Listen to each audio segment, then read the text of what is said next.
Hi, this is Greg Kilstrom. Welcome to Season 3 of the Agile World, where we discuss customer and employee experience, organizational and workforce transformation, and how business can adapt and continually improve in an agile age. The Agile World podcast is brought to you by TEKsystems, an industry leader in full-stack technology services, talent services, and real-world application. For more information, go to teksystems.com. To read more about the topics discussed in this show, you can go to my website at theagile.world and read my latest articles, or get a copy of my latest book, The Agile Workforce, now available on Amazon and other retailers. My name is Greg Kilstrom, and I'm the host of the Agile World podcast. Today we're going to talk about the critical role of leadership in company culture, more specifically about employee burnout and how leadership needs to address it. To help me discuss this topic, I'd like to welcome Mark Morey, founder of A Connected Leader. He works to transform outdated and struggling work environments into living systems of learning and growth. Mark, welcome to the show. Hey, thanks for having me, Greg. So let's looking forward to talking here. Let's start by talking about company culture and leadership's role. So just so we're all on the same page and the listeners kind of share our vocabulary here. How do you define company culture? Well, company culture, there's all sorts of definitions, but essentially, this is the unseen and structured environment that guides people's both strategy, leadership, and operations. You could almost picture those three environments encircled by company culture. It's not just things coming out of HR for better benefit packages. It's unseen things. It's branding. It's rapport and relationships, how people get hired, consistency of values. It's not the values on the wall. It's how work gets done. So, I take a page from company culture by visiting other cultures. For example, I have quite a few friends that live in Europe and in Hawaii and indigenous people on this continent, and get a strong sense of, wow, this is not the same culture that I have, and how does it work? And really diving into that inquiry to get a sense how potent these invisible, I mean, some structures are visible, but mostly unseen and undiscussed guiding forms that really create the people inside the culture. Can you give a little context on your background as well, and just your how that gives you a perspective on company culture?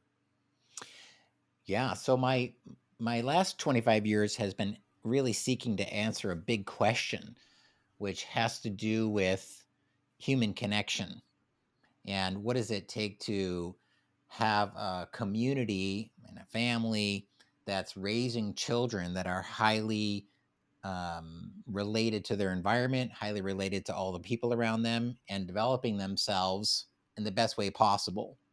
Meaning, like, what's possible in the potential of being human. And so, in that inquiry, I was looking to solve the problem of disconnection, community isolation, uh, education and institutional problems that didn't quite serve me growing up, and noticing a lot of fragmentation in community and fragmentation in our society where people aren't as slow and connected as they used to be. And I think there's some systemic issues and results from that. Like, for example, there's a lot of articles on the effect technology has had on children and raising children, to the point where the tech heroes out in California, they don't even let their kids use technology to a certain age, right? So there's a lot of stressors and a lot of things that are affecting human development, and culture is a big aspect of that. So if we were to create an ideal scene of how to raise children and have a thriving family and thriving citizens in our society, how would we do it? And that was my driving quest for the last 20 years. And it led to developing nonprofits and for-profit organizations that specialized in a new kind of education that takes a look at all the ways in which human beings need to connect in order to thrive. Connection to self, connecting to others, competencies around that, and connecting to the living systems that we're a part of, because it's the ultimate context for our role as humans, I think. So that's my context. That's it. I've after all that Yeah, and inquiry let's and traveling the world and developing leadership programs to offer these courses in schools and internationally. Essentially, I was like, oh, we could bring this into the corporate environment because people are spending most of their life there, right? And so, how are they doing for company culture and community connection? And surprisingly, it's quite poor in most cases. So there's a lot of room here for improving yeah. it. To talk a little bit more about, let's dive in a little more in the living systems approach that you talked about, and talk a little bit about something current right now that a lot of companies and a lot of leaders are dealing with, which is just burnout and some of the cultural, organizational cultural issues that are coming up because of just everything that's been going on with the pandemic, with return to work, with remote work, and all of those things.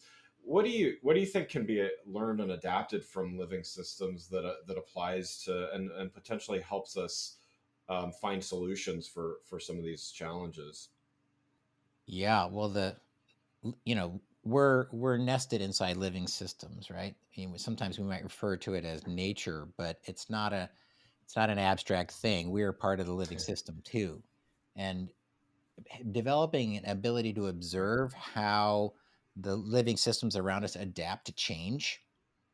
You know, it would be an interesting question to say: are the living systems in crisis around us? What paradigm are living systems coming from in terms of solving their problems? And how do we as humans deal with Right. crisis and Right. change? And so that's kind of what I'm getting at is there's some really deep, observable, and almost philosophical lessons that can be drawn into how we might design our cultures and communities to thrive. So, for example, development is a principle of a living system. And when we think about human beings or companies or businesses, we can talk about growth, which is an increase in size, versus development, which is an increase Right. in the quality of connections that are made. You can have both, but sometimes we mistake growth for development. Often, speed to market and scaling are measures of an effective startup or kind of like reaching a certain level of success in business. But if there isn't development along the way, then it starts to become an underperforming environment and the quality of connections drop. And if people aren't compensated in ways besides just financially, I think they start to experience the side effects or the secondary effects, which might be health issues, mental health issues, feeling isolated, trying to make up for it in other ways. So when we look at living systems, all the aspects that are interrelated are things that have a niche, that have a uniqueness. So another principle of a living system would be the notion of essence. What is the essential uniqueness of a certain species interacting in the whole? And when we apply that to communities, we have, I think, an obligation, because my background is in how do we raise children to become their best self. We have an obligation as a community to recognize that everyone is born unique and but undeveloped. So how do we foster that development towards their best self versus what I impose on them, versus like what I want, what I think is best for them? And that makes the Yeah. whole that they're a part of stronger because now we have this principle of diversity and complexity. If we're all one size fits all solutions, we would just be robots and more mechanical worldview. But a living systems worldview accepts that everyone has their own unique path. So the structures in Right. a company culture need to be oriented towards that. For example, like if you took a leadership development program from a more machine paradigm, you would take something off the shelf with 10 print leadership ideas and then worksheets and then run all your employees through the same thing, expecting the same results. And that's not what happens. So Yeah. the insight here is like, wow, what would it be like to actually design as if we were living systems, as we were unique? And so we have to be working from these principles. how do you define kind of the breakdown between, what is leadership's responsibility in that, and where does what's the responsibility of the employee versus the leader, I guess, is the question. Yeah. I think of leadership as a distributed quality, not necessarily a hierarchical one. I know that people can be managers their whole life and never approach leadership. They can certainly be executives and be missing out on some of those skills. But if we think of it as a developmental quality, then we can say that we all have a role in making the environment healthier and more thriving. And that includes, towards the strategic objectives of the company. So what we're seeing right now with burnout is it's like an epidemic. There's a huge amount of research that's been pouring out because of the pandemic that has unearthed a pre-existing problem, a crisis that was already underway. And the symptoms of burnout kind of fall into different categories. One would be exhaustion. Another would be kind of a social cynicism, which has to do with isolation, feelings of isolation. And the third might be a drop in self-esteem. So there are ways in which companies have a responsibility to address this. But most efforts they're documenting, Harvard Business Review did a huge article on this. Most efforts that companies are trying to solve this are failing. So why is it failing? Well, I believe that it's inviting us, because it's a crisis already in the making and it's such huge proportions, that it's inviting us to actually evolve companies to be more like how human beings and living systems actually operate. So leadership is accepting the tension of a problem and a need, right? And a solution that's not here yet, and growing to match that tension. So there's an invitation to grow here. So, for example, leadership development, a really strong role is how do you structure an ongoing learning environment at work as work gets done? And also Yeah. placing yourself in that process. So as opposed to I'm outside the process, I'm the leader, I'm the expert, and then of course there's constant change and uncertainty, so you really are not, but you have to now pretend to be, or put a buffer between you and your employees and never show them your real self. Leadership is actually accepting that vulnerability and being part of the reciprocity learning environment, meaning I'm in it too. I still have my role as a leader that I don't relinquish, but I'm actually showing transparently that I'm in a learning process too. And that really changes the way everybody has permission to step into what is their tension that they're reconciling and being invited to grow in. So that takes time and attention. So it takes leadership to say, we're going to structure a regular learning environment. I'm doing this in Google right now. So for example, a friend of mine there went to his director and he said, "What's the number one issue you're concerned about right now? With the pandemic and remote work." And he said, Yeah. manager burnout. And he's seeing that people are underperforming, right? They're sliding into kind of a social isolation issue. They're not replenishing themselves. And I just saw surveys that said 40% of employees are actively looking for another job, and the executives are unaware of that. So there was a question here of Yeah, how do I we saw address something this? similar. Yeah. Have you heard that? Yeah. Yeah, I've seen similar numbers, and just that some large percentage of that is going to probably change jobs in the next year, as well. So not only are they looking, but they're not just window shopping. In other words, they're gonna make some changes. So yeah, Maybe change their career. Yeah. So yeah, I think what's really engaging right now in terms of leadership, company culture, and burnout is we have a choice point. And the map is, for me, moving from isolation to connection. But the choice point is, do we try to go back to the way things were? Just wait for it, return to normal? Or do we recognize that it's a moving target? Change is underfoot. And if it's not the 40% looking for another job, it's the huge wave of millennials coming who want nothing to do with the old work paradigm. Do you think there is a going back at this point even, or is that just a false assumption? It is, but this is why I'm calling it a choice. Because it is a choice to say, I'm putting my head Yeah, in the sand. yeah. Right? I want to try to Right, arrest right. this Fair enough. chaos. I want to try to slow it down. I want to pretend it's not here. I want to go into denial. That's a paradigm. It's a way of being. People who are rules and structures and try to create conditions for every potential problem that's going to happen, and they're just always painting themselves into a corner. That's a style. But another choice is to consider, how do we evolve under this pressure? Like, crisis is another word for it, is challenge, right? Is another word for invitation. And the emphasis I want to make here is around evolving capacity. So this is the key, I think.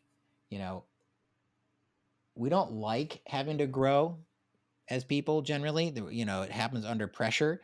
But when we actively choose it, we can actually develop a sense of personal agency in the process. Like, we can do something about this, as opposed to feeling like a victim and I'm waiting around for someone to come solve my problem. So that's, Yeah.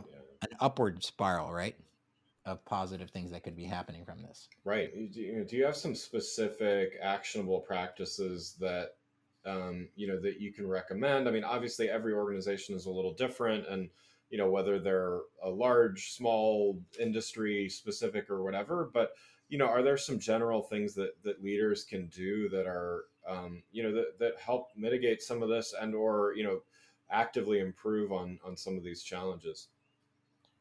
Yeah, absolutely. So I have some real specific instruments, different approaches that people can use, tips, and then I want to talk about the technology of Yeah. those, because there's a way in which not technology in the traditional sense, but in the interaction of those different instruments, like a social technology.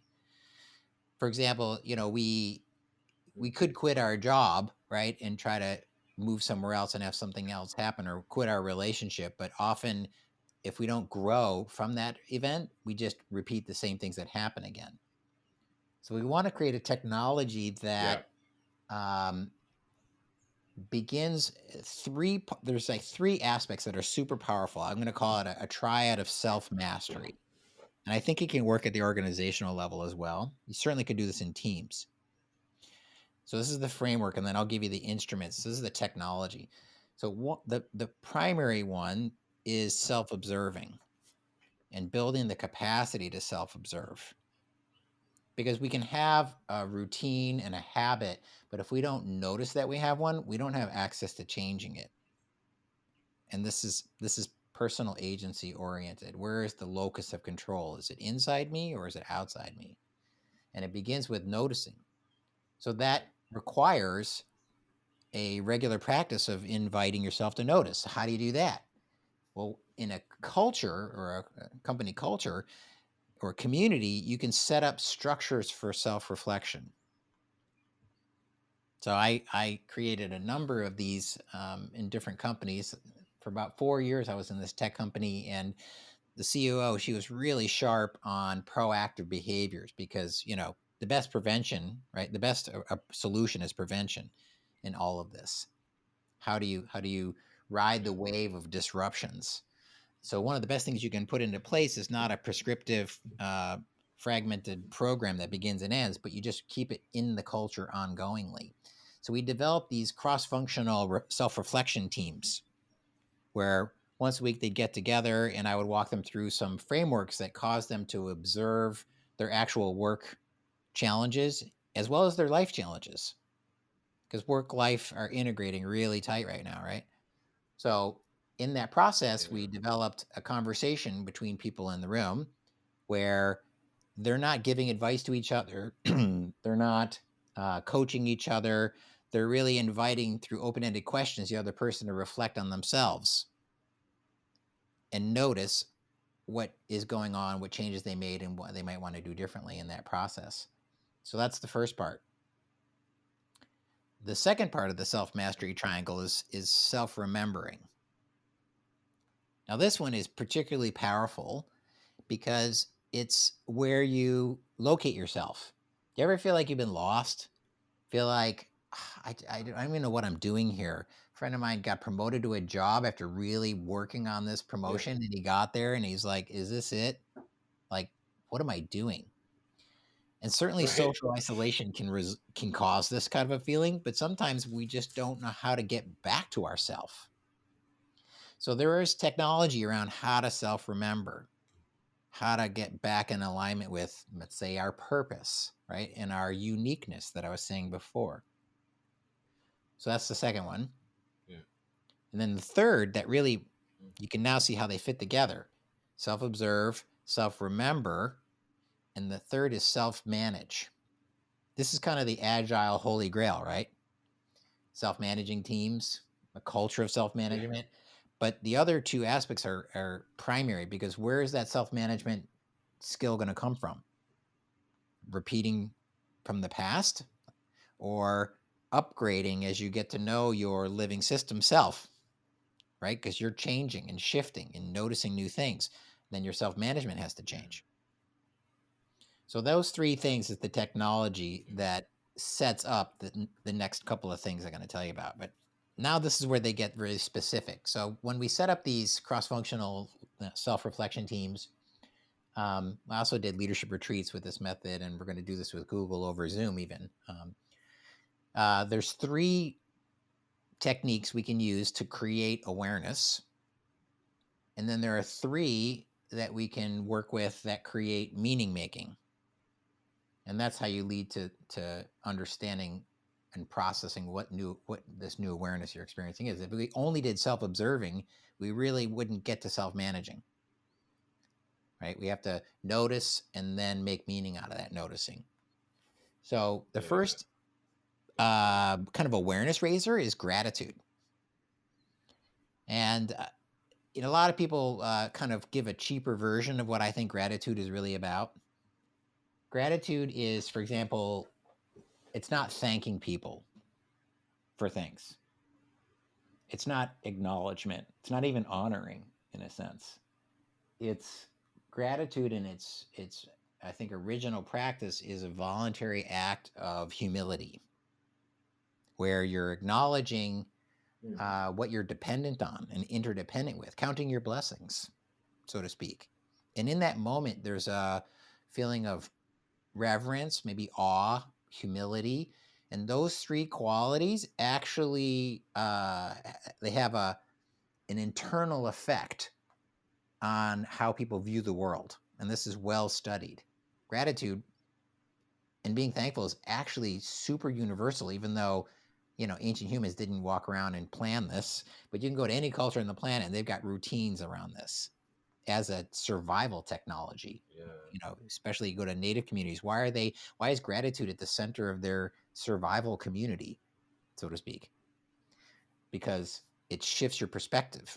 It shifts your sense of what life's worth living for. Because we get into a negative mindset, it actually could end up killing ourselves or other people.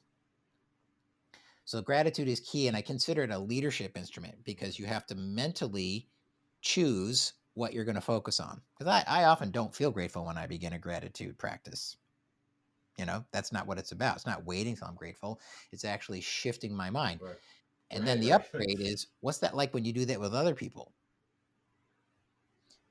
I imagine a world where people at work can actually have practical and really engaging moments of gratitude as part of meetings, for example.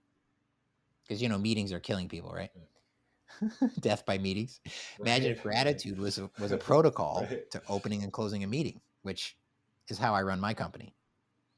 It's a totally different experience. So that's tops. Yeah, that's interesting. The other two on the awareness raising side, they can be combined, which is about nature connection.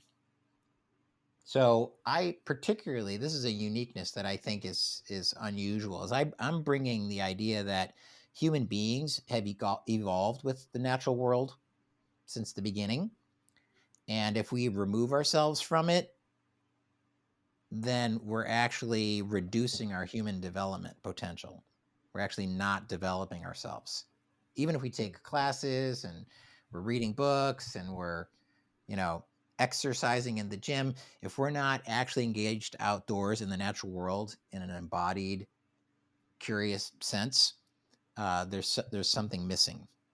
And people notice it, right? Where do you go when you go on vacation? You start looking for natural areas to go to, right? Go to the beach, go to the sea, go to a cabin. What if our year-round experience was connected to nature, like backyard style? So I propose that we integrate nature connection as part of work, like not wait till the weekend when we're exhausted, but throughout every workday. How would that look? And I've been experimenting with this in a number of different companies. Nike this past year, we did a lot of that, and they were totally open to it because we were framing it as cross training. That this was the tech department of Nike, and they were really struggling because of a constant reorg that never ended. And it was really getting them down. Like burnout was just rampant. And so we brought in this ongoing practice of what we call the sit spot on campus, beautiful campus. There's some places where you could go and actually sit by a stream and actively engage your senses. So this is the other awareness practice. And I found some places when I was cruising around in campus looking for a place for these people to hang out. I was like, they probably don't know there's these natural areas here. So I started going down this stream bank. There's a little path that humans had created. And I was like, oh, look at this. Some humans created this path. There's no sidewalk. And there I found a crate, like a plastic milk crate on the bank. I'm like, look, see, there it is. Someone's already doing this. And as I sat there, a beaver swam up this little stream. I noticed all these beaver chews and all this activity, and birds were flying in the bushes. And I thought, wow, this is like not only relaxing, it's educational. This is really an amazing spot. So you walk in super refreshed in like 15 minutes. Yeah.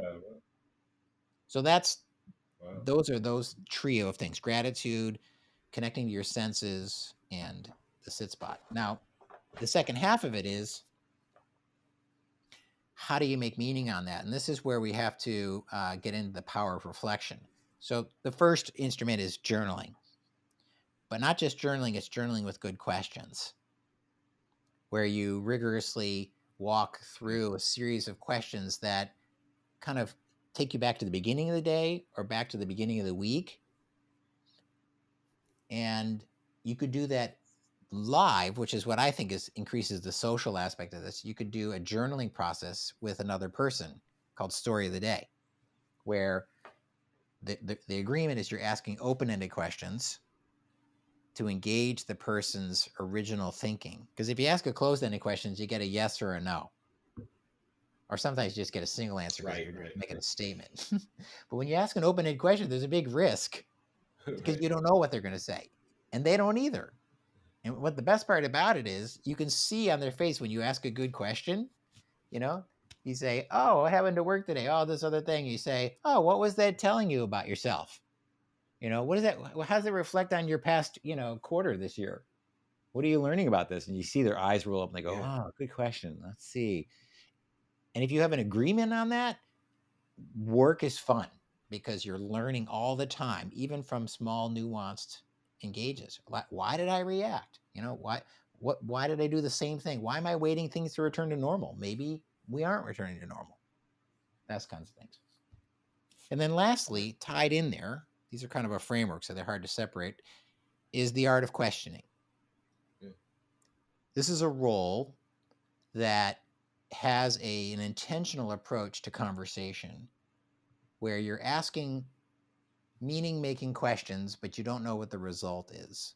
And you're really paying attention to the other person and what they're saying, and you're tracking them in a sense. You're following them and wondering, I wonder how this is related to their uniqueness. Oh, I wonder how this is related to the last set of problems they were talking about. Oh, I wonder how this is related to where this person wants to go next. And you just ask, but you don't project or solve the problem for them. And what you're building here is their own sovereignty and personal agency to self-manage, which is, one of our goals with all of this. And self-remember, you know.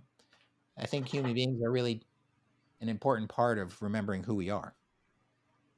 So those are the primary instruments. And I have a write-up, a series of emails that I send out to people that can go to my website, and I'll walk you through all of these things on my website, A Connected Leader. Yeah, that'd be great, and I'd love to include those in the show notes. If you don't mind, I can include a link to the Yeah, site. I'm just going That'd to be put it under great. podcast resources because people keep asking me, "Oh, those are a cool story. Can you show me a little bit about how you do gratitude at work?" I really want to do that. So just go to aconnectedleader.com/podcast and you'll see that. Wonderful, wonderful. Well, yeah, I wish we had more time to talk today, but really, really appreciate you sharing those. I mean, I think it's a fascinating subject, and really, I'd love to have you back and ask you some more questions as well. So, I think we should definitely do that. But in the meantime, in addition to your website, are any other ways people can reach out and connect with you? Yeah, if you're a manager and you're struggling with any of these kinds of signs and symptoms of burnout, you certainly can go to that podcast resource page. If you're an executive and you want to run a program like this, just reach out to me on LinkedIn, which you'll see Mark Morey on LinkedIn, A Connected Leader. Wonderful. Well, thanks again for joining the show, and I'd like to thank Mark Morey, founder of A Connected Leader. Thanks again for listening to the Agile World with Greg Kilstrom. See you next week. Thanks again for listening to the Agile World podcast, brought to you by Tech Systems. I'm your host, Greg Kilstrom. If you enjoyed the show, please take a minute to subscribe on your podcast channel of choice and leave us a rating so that others can find the show more easily. You can learn more and get a copy of my latest book, The Agile Workforce, from my website at theagile.world.